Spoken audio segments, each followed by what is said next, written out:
So many years ago in the classic improv series Whose Line Is It Anyway, Colin Mockery dropped this guy's name as the greatest in-joke in Canadian comedy history. No American watching the episode would have caught on, but we caught on right away.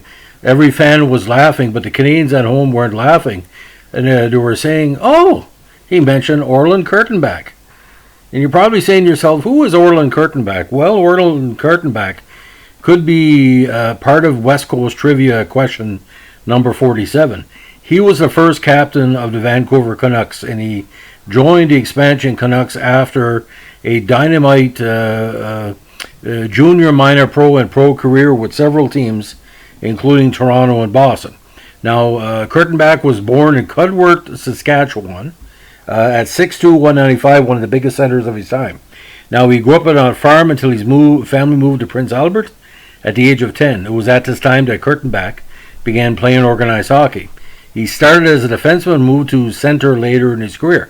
Now, his best years of junior was in the Saskatchewan Junior Hockey League with the Prince Albert Mintos for 2 seasons. He also made brief appearances with the Saskatoon Quakers of the WHL, the minor pro league, and other squads.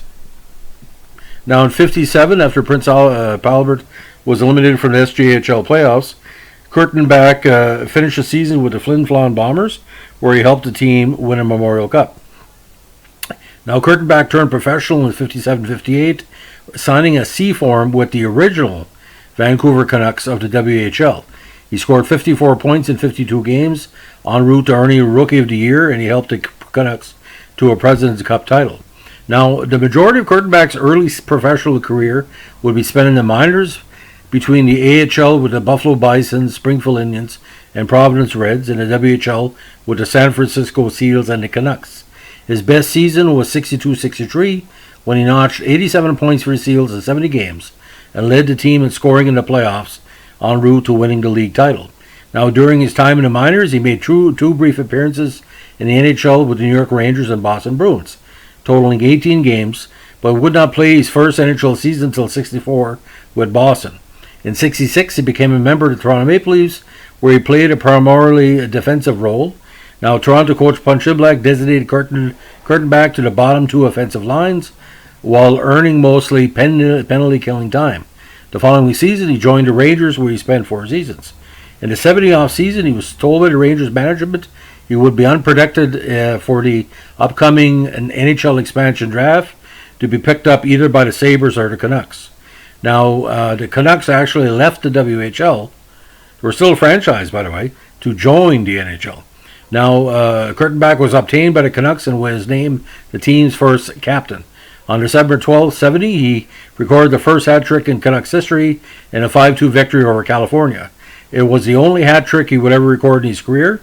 He added a career-high point-per-game pace with 53 in 52 games, despite suffering a serious injury on December 23rd that sidelined him for almost 3 months. The following season, he registered a career-high 61 points in 78 games. Now, after this, many of Vancouver's players left the club, defecting to the WHA for larger salaries.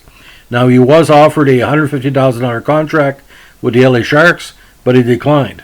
He played on a very, very good Vancouver line with Wayne Mackey and Murray Hall, and he retired from the NHL after his 4th season with Vancouver.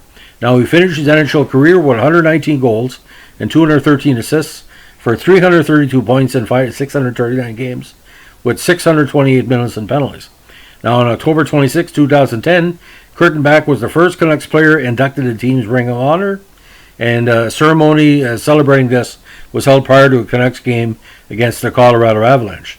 Now, the season after his retirement, he joined the Seattle Totems of the CHL as head coach.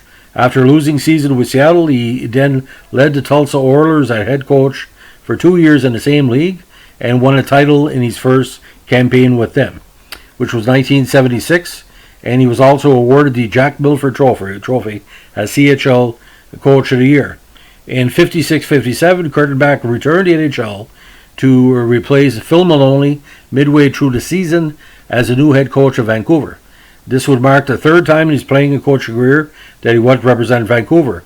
After 1.5 seasons and a 36 62-27 record. He was replaced by Harry Neale at the end of the 78 season. Upon his replacement, Kurtenbach will only return to coaching to represent the Springfield Indians of the IHL in 82 and the Richmond Sockeyes of the BCHL in 86. Will be guided to the 87 Centennial Cup before retiring. Now, during his time with the Canucks, he met his wife, and in the 70s he lived in North Burnaby with his épouse and kids. In the 80s and 90s, he lived in White Rock and operated a South Surrey, BC golf driving range. Now, awards and achievements, again, WHL Rookie of the Year 58, Cyclone Taylor Trophy as Vancouver MVP 71, 72, and 73, and a Cyrus H. McLean's Trophy as Vancouver's leading scorer in 72 with the great Andre Boudria.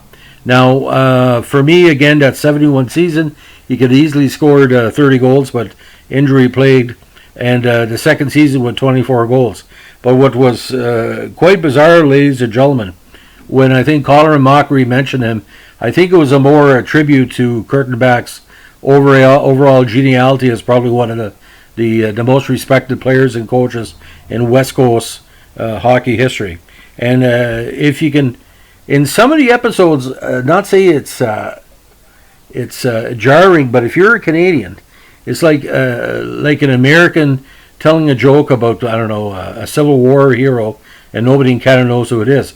But back in the day, everyone knew Earl Kurtenbach because his 1973 OPG hockey card was a little bit, how can I say, color enhanced.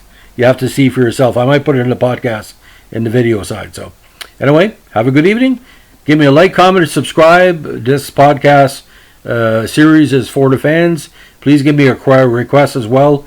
All input is respected, wanted, and appreciated. Have a good day.